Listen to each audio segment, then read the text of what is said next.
Hey, what's up, YouTube? This Coach Cheney, man, coming to you late night, man, about 11 o'clock at night, man. I'm up studying, doing some study before we kind of hit the field for some conditioning tomorrow. But anyway, man, hey, first things first, man, subscribe to my channel. Appreciate the 316, every one of you 316 people that have subscribed to my channel. I truly appreciate it, man. I had one person unsubscribe. I'm not sure why today, but that's cool. You know what I'm saying? But the 316 who's still around, man, I feel like we family. Thank you for the subscribing to my channel. And hey, man, if you like this video, if you find content in any of my videos on my channel, please subscribe, man. It's real, man. I really appreciate it. But today, man, tonight, what I kind of want to talk about was being flexible. You know, I know a lot of you guys are coming from Pop Warner situations. You may be coming from youth football. And I talk a lot about freshmen because that's those are the guys who are kind of responding to my channel. But you guys, you're nervous, you're anxious, and you got to understand. Just like us coaches have to understand, we have to be flexible and we have to be open to change, and we have to be open to help. You know, a lot. There's a lot of egos in football. There's a lot of things that people say, "Oh, I can't. I've been doing this forever, and I've been doing this or that." But once you get into a place to where you can't receive help and you can't change and you can't take criticism, then you cut your own legs off per se. Your growth becomes stunted. And I don't know about you guys, but I don't ever want to stop growing. I don't ever want to stop growing and getting better.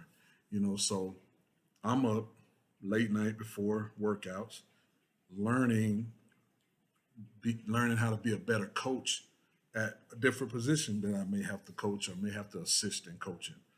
And I was always taught. I played at Florida State University. If you watch the channel, that you kind of know that about me. Our coaches used to always say, my segment, and I was a defensive lineman, they always said, my segment won't be the worst segment. You will not make my segment the worst segment. And that's taking pride in your position group. That's your position group taking pride in their position group. So young guys, when you show up this week to practice or next week or whenever they let you back, make sure you take pride in your position group, man. Make sure you take pride in your segment. It's so important, man. I mean, it's just like it's gold. You know, you guys got to understand that being a part of your football team truly means that you're a part of the team. It truly means that you're a teammate first. You're not trying to get offers first. You're not trying to be an all-star first. You're trying to be a great teammate first. Nothing wrong with those other things. Those things come with being a great teammate. Your teammates are going to help you achieve those rewards and valuable things in football. But man, be flexible. You know, if your position needs to change, be great at that position. You don't. College is not tied to a position. College is tied to how you perform at the position you are on the field. You got a lot of coaches, the college coaches, to make sure they'll come in and say, hey, we know this person is an undersized offensive guard, but he moves well enough to play linebacker. They're not going to say, well, we're not going to recruit him because he didn't play linebacker. They're not going to say that. They're going to see you stand out on film. They're going to see you make plays. They're going to see you be dominant, and then they want you in their school, and they're going to move you to the position that they think you should play because you're dominant. Because that's what your film says. Your film says that you work hard and you're dominant. All right. So all this stuff about I don't play the right position or I don't have the right number or I'm not a starter. I mean, it's so single minded. It's that single minded thinking that's going to keep you from achieving great things. Trust me, I've been through it. As a high school freshman, I played varsity. I was 13 years old. My mom started me school early, and I snuck on the varsity football team. My coach was like, "What are you doing here?" I said, Coach, I want to play varsity. He said, okay, come on in. And he was like basically saying, you about to get beat up. But I didn't get beat up. I was playing linebacker as a freshman. I was like third team linebacker. And my coach was like, we played in a little preseason game. And my coach was like, hey, one of our offensive guards got hurt. He blew his knee out, senior, and he was out for the year, done for the year. So my coach came up to me and he said, James, would you rather be a third string linebacker or would you rather be a first team offensive guard? And I was like, I'd rather be a first team offensive guard. I want to play. I didn't care where I wanted to play back then. I wasn't even thinking about no college. I was just like, I get to go out on the field and start as a 13-year-old? What do you mean? Why would you even ask me that question? You know what I'm saying? So my thing was I wanted to play. And that turned into from being an offensive guard to a defensive tackle. I played fullback 1 year. I played both ways pretty much 3 years out of my 4 years in high school. I kicked off. I was the punter. I did everything my team asked me or needed me to do without hesitation because I love being out there. I love being around the guys. And there's too many Twitter guys out there now, man, who, they every little thing they want to announce it. Oh, I got an offer from this school, or oh, I've been blessed to change my number, or I've been blessed to change my position. Man, that ain't football, man. That's not how you get success.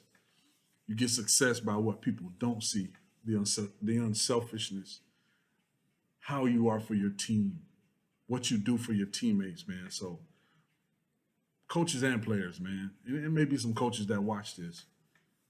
We all got to be flexible, man. If you're at a public school, you may not have various supplements to pay a lot of supplements to pay guys. Hey, varsity head coach, man, you might have to go down there and help out with a freshman or JV game. Head coaches, you might have to help out in the concession stand or in the booth. You know what I'm saying? People see me in our concession stand like, man, you're a head coach in South Florida. Why are you working in the concession stand? Because I'm a servant first, dude. I'm here for these kids. I'm not here to walk around being Mr. Head Coach. You know what I'm saying? A lot of people don't even know I'm a head coach. You know what I'm saying?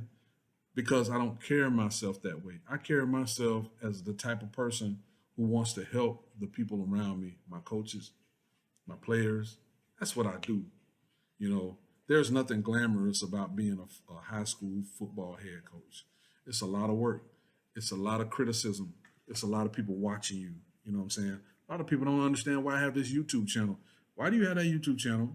And you have got all these guys with offers. Why don't you just, enjoy life and just brag about the guys with offers? No, because I want you guys to be successful. I want you to be a part of my family. Even though you'll never probably play for me, I want you to say, hey, man, this guy on YouTube, Coach Chaney, anytime you ask him a question, he'll ask it. You know what I'm saying? Anytime you need to know something about this or that, or he made me feel so comfortable about playing football. That's what I want, man, because in all honesty, this game is in trouble. We got concussions going on. We got COVID-19 going on. We're not sure if we're even going to play this year. I want to protect this game that's done so much for me. Real talk, real talk. That's why I answer all your questions. That's why I try to make you feel comfortable about this game. That's why I study this game to make sure that we're playing this game the right way, the safe way. And I want kids to understand, man, and this is a great opportunity, man, to go get a college education, partly paid for or fully paid for, to meet great friends, to get out of your hometown, and to really live a great life, man. So that's what I'm talking about, man. That was my message for today, man. Be flexible. Be a teammate first. Whether you're a coach or a player or a parent or an adult or a volunteer, be a team player first, man. No, and don't feel attacked. People, you'd be surprised how much people want you to succeed. You'd be so surprised. And how many people are praying for you in the background, you know what I'm saying? So I don't know who this video is for, man. I think about stuff all day and then I say, man, that might be something good to talk about. And this one ain't only for the young players, man. This is for the coaches and the parents. This is for everybody, the administration, everybody. Be a team first, and you'll be successful. When you stop trying to be a team and you start trying to control everything, that's when things fall apart. Okay, so remember that. So man, whoever's showing up to workouts tomorrow, be ready. Have your cleats, your shorts, your water, your towel, social distance. Do what you got to do so we can play this wonderful game. Pray that all your parents and your teammates are safe. Pray for our country. Pray for our leadership, and so we can still play this great game, and people will be safe and not dying and healthy. And please subscribe to my channel, man. Thank you guys for watching. This is Coach Chaney, man. Always peace and love. Now get your butt in that bed and go to sleep, man. You're gonna need your rest. Peace.